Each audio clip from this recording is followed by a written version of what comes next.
Assalamualaikum warahmatullahi wabarakatuh. My name is Muhammad Faiz bin Zamri. I am the first presenter of our group. We have choose Fraser and Neve Holdings Berhad, or we can call it in short is FNN, to be analysed in our presentation. So you will get the idea of how FNN compete in the food and beverage industry.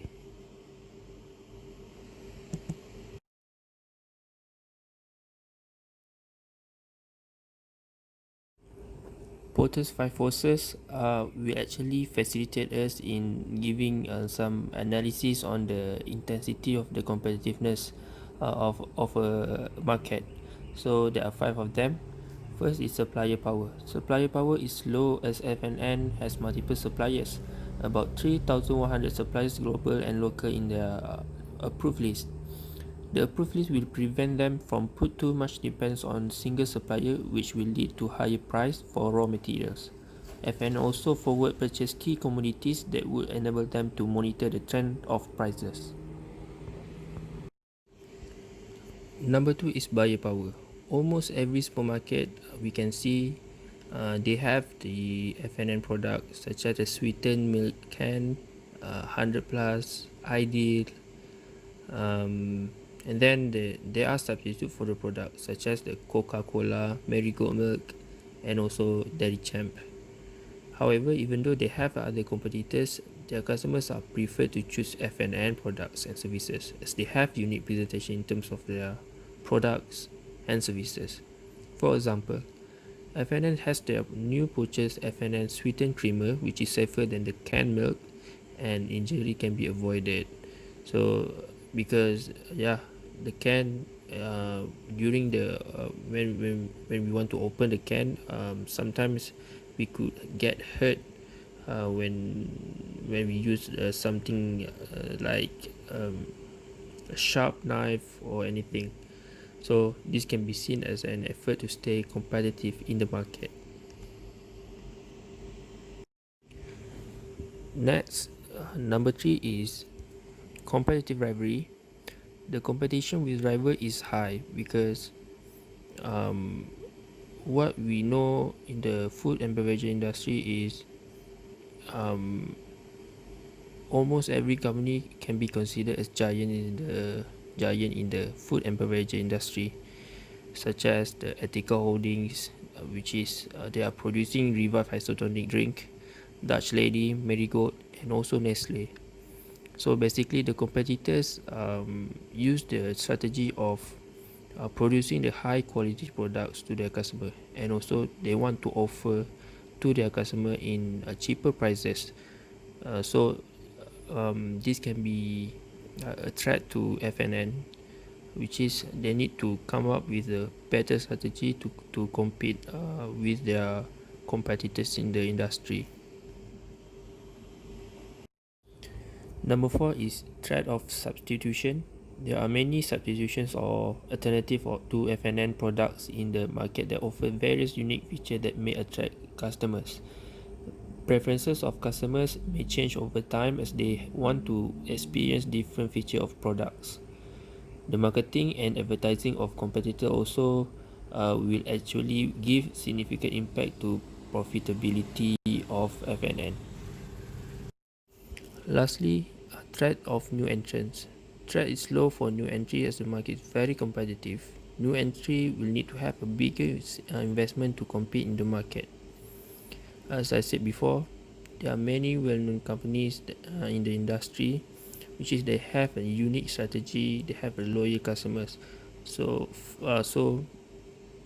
for new entry in the market, they might want to have little effort or extra spendings on their uh, first steps when entering the market for them to attract more customers and try to sustain in the market.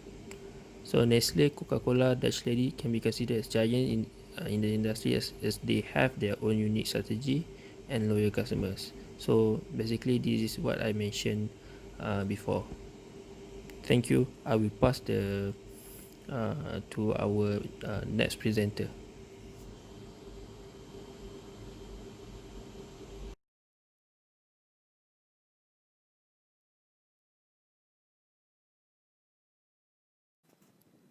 Thank you, Faiz. Okay, now I will continue this presentation with the competitive strategy analysis of FNN. The first approach that they use in the company is differentiation approach, which is they differentiate in packaging formats to cater to different occasions and needs of its consumers. For instance, 100 Plus Active in powder sachet was launched for frequent travelers and people who are constantly on the move. Moreover, differentiated product packaging further boosted sales by catering to customers and consumers' new needs. For example, F&N sweetened condensed milk now comes in sizes from single serve stick pack, convenient squeeze tubes for better flexibility in portion control, to 20 kg flexible pouches for bulk industrial usage.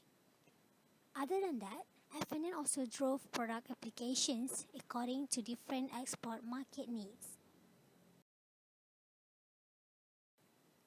The second approach that F&N used in their company to have a sustainable competitive advantage is innovation approach. During the year, F&N introduced 100 plus reduced sugar with only 4 gram per 100 milliliter sugar and without any alternative or artificial sweetener to expand the brand's reach beyond traditional user occasions. The response to the new product has been very encouraging, acquiring more than 3% share of the isotonic category within just 3 months of its introduction. Other than that, F&N also reformulated the entire 100 plus range and F&N Seasons Chrysanthemum tea with reduced sugar and certified with healthier choice logo by Malaysia Ministry of Health (MOH), along with Oyoshi Green Tea and Ice Mountain mineral and drinking water. In conclusion, F&N differentiates their company's products into different categories like 100 Plus Active, Oyoshi, and F&N Seasons. Every category has their own target market segmentation and strategy to meet the needs of customers. Other than that, F&N also tries to innovate their existing product to maintain the competitive advantage.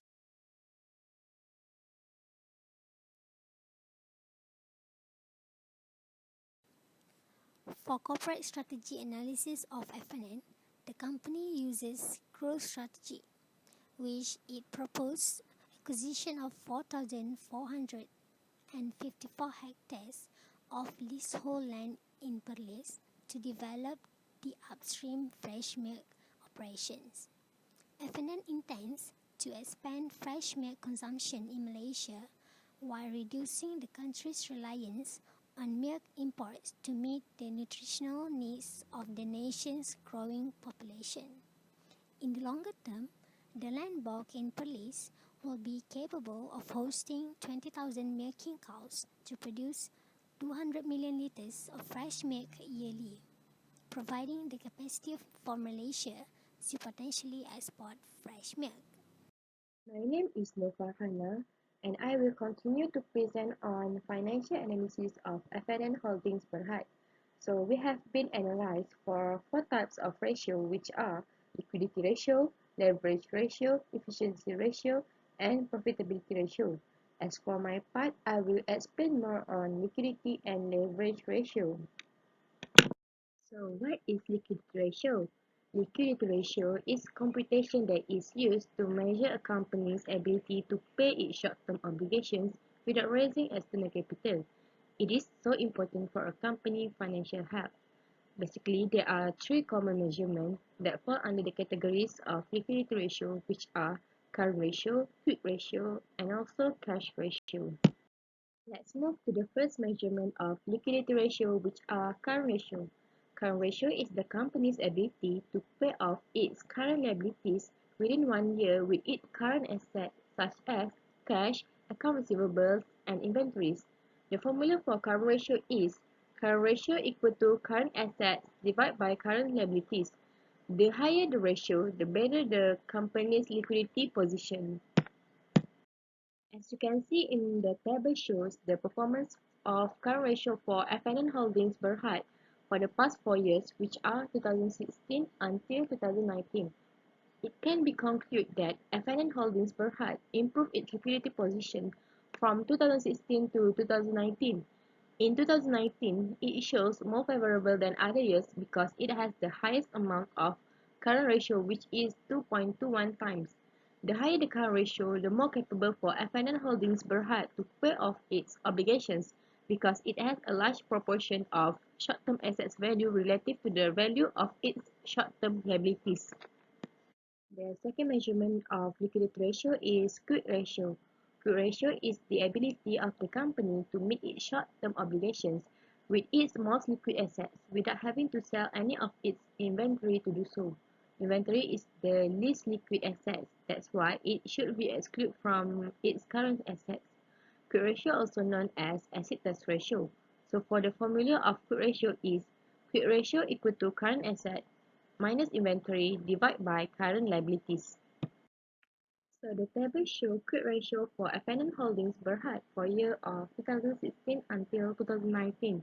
To sum up, based on this analysis, year 2016 is more favorable for FNN Holdings Berhad because it has the highest amount of quick ratio, which is 1.5 times.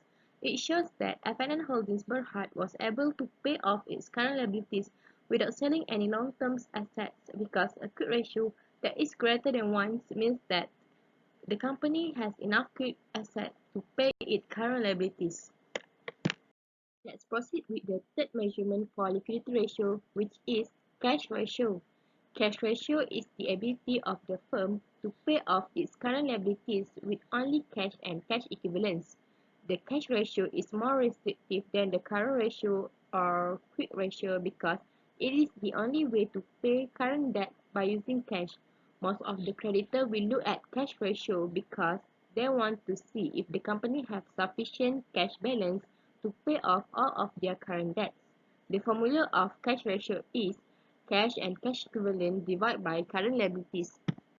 Based on the analysis in the table given, it showed that none of the years is favorable since there is insufficient of cash for all the years because the cash ratio less than 1 indicates that there are more current liabilities than cash and cash equivalents.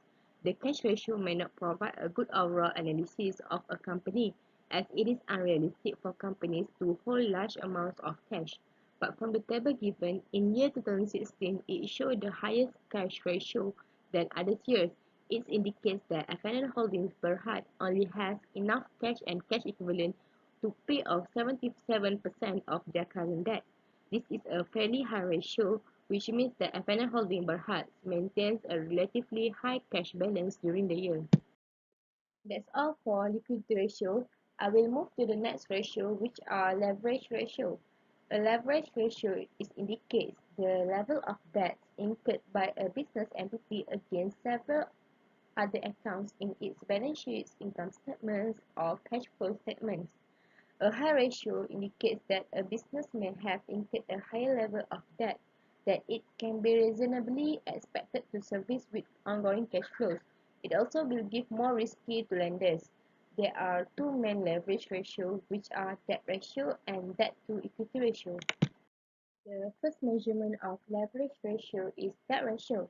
Debt ratio is a financial ratio that measures the extent of a company's leverage. It is also known as debt to assets ratio. For the formula of debt ratio equal to total liabilities divided by total assets. From the table given, it can be concluded that the lower debt from 2016 to 2019, and it can be indicated that FNN Holding Berhad is more stable business with the potential of longevity because a company with lower ratio has lower overall debt. As you can see, for year 2019, it has the lowest ratio amongst other years by 0.28. In other words, in 2019, FNN Holdings Berhad has 3.6 times as many assets as they have liabilities. This low ratio indicates that FNN Holdings Berhad was able to pay back all their loans. The second measurement for leverage ratio is debt-to-equity ratio. Debt-to-equity ratio is to measure the riskiness of a company's financial structure by comparing its total debt to its total equity. It is monitored by lenders and creditors, since it can provide early warning that an organization is so overwhelmed by debt that it is unable to meet its payment obligations. It also reflects the ability of shareholder equity to cover all outstanding debts in the event of a business downturn. So for the formula of debt to equity ratio is equal to total liabilities divided by total equity. From the table given, it can be concluded that for the year of 2019 shows that it has the lowest debt to equity ratio amongst other years, which implies more financially stable for FNN Holdings Berhad.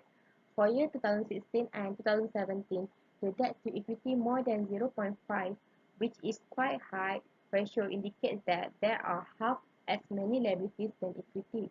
Thus, it makes these 2 years are more risky than other years. That's it from me. I will pass to the next presenter, Ain. She will explain more on efficiency ratio and profitability ratio. Thank you. Thank you, Farhana. My name is Binti Muhammad ASRI, and I will proceed with the presentation on profitability ratio analysis and the efficiency ratio analysis. Profitability ratios are a bunch of financial metrics which measures the profit generated by the company and its performance over a period of time. There are various profitability ratios that are used by companies such as net profit margin, operating income margin, and return on equity to provide useful insights into the financial well-being and performance of the business.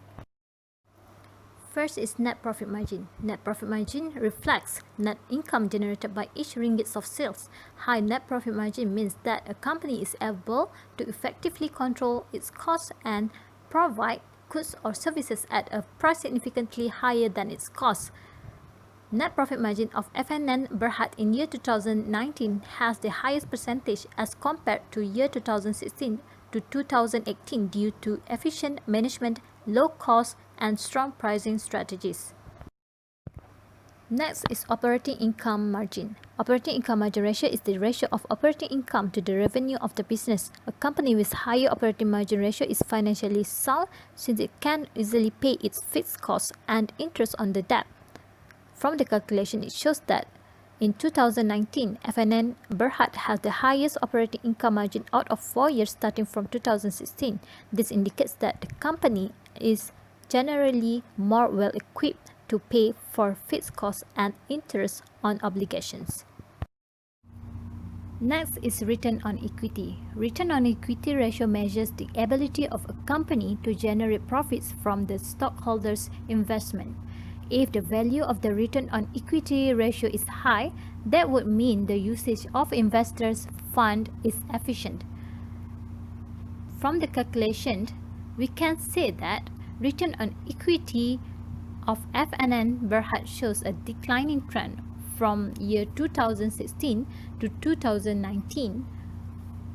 This declining trend is due to low revenue earned and high expenses incurred that leads to lower net sales, and also due to the materially increase in amount of equity. Companies with a high return on equity are usually more capable of generating cash internally and therefore less dependent on debt financing. Now let's move to the efficiency ratio analysis. Efficiency ratio are measures of how well a company is managing its routine affairs. Conceptually, this ratio analyzes how well a company utilizes its asset and how well it manages its liabilities.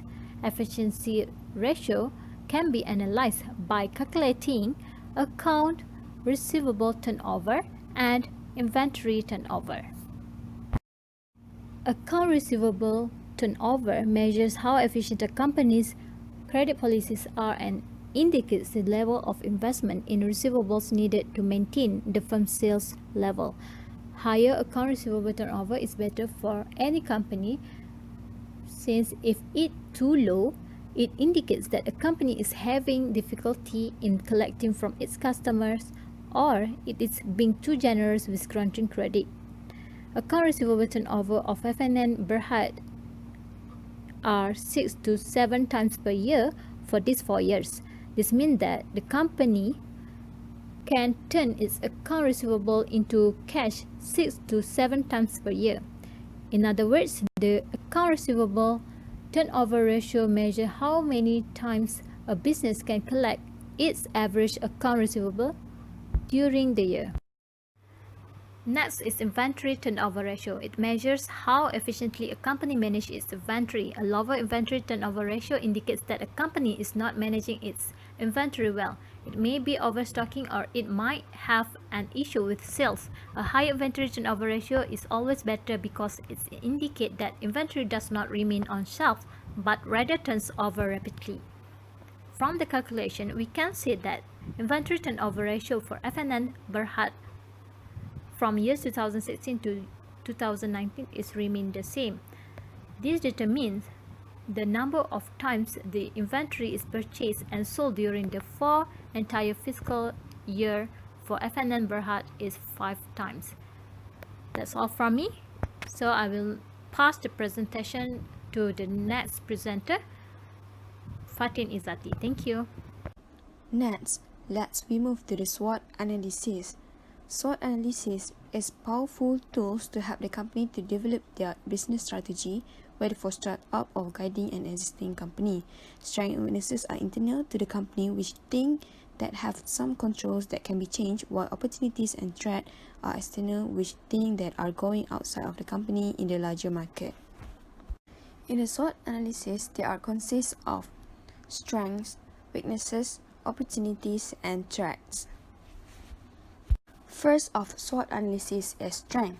FNN is a well-established company since 1883 and has a leading market positions garnered on a strong brand name today. Other strengths, FNN is an extremely recognizable company. Therefore, popularity is one of its superior advantages that almost incomparable. Its branding is clear and easy to identify and recognize. Some people buy FNN's product not only because of its taste but also because it is widely accepted and they feel like they are unifying. Moreover, customer loyalty is another important strength of FNN. Many people are extremely loyal to their product. Customers will continually purchase this product and will probably do for a long time. With FNN's ability to sell their products worldwide, customers will continue to buy what they know and what they like. Even though FNN is a successful company, however, there are still weaknesses by the company which they can improve or avoid in future. First is lack of attractiveness on some products. Low profile and non-existence of advertising on the product are the reasons lack of attractiveness and popularity to the customer. Next is the health issues on their product, such as Coke, which is contain a high level of sugar. With today's constant shift to health products, some of FNN's products could lose their customer because the customer might shift to the healthy product. FNN has many successful brands that it should continue to exploit the market. The company also has the opportunities to advertise its less popular product to ensure the customer more familiar with their various products. Next, most of the brands in the food and beverage industry are converting their business to online or website, where people would have the option to choose any of their favorite products or items for delivery. FNN also providing a website where the customer, retailer or wholesaler can place order for delivery. The company will receive the order online, process it and deliver the required product to their address. Even the fact that FNN dominates its market, it still has to deal with many trends. Nowadays, many people constantly trying to change their eating and drinking habit. This could directly and indirectly affect the sales of FNN's product. Next threat is highly competitive by the other competitors in the same industry of food and beverage. Last but not least, FNN has also been treated by the current situation in which the wave of COVID-19 has caused the lockdown and the restrictions movement order in Malaysia as well as other countries which FNN's products are exported to. This could give a big impact on the company's sales and profit in the time period.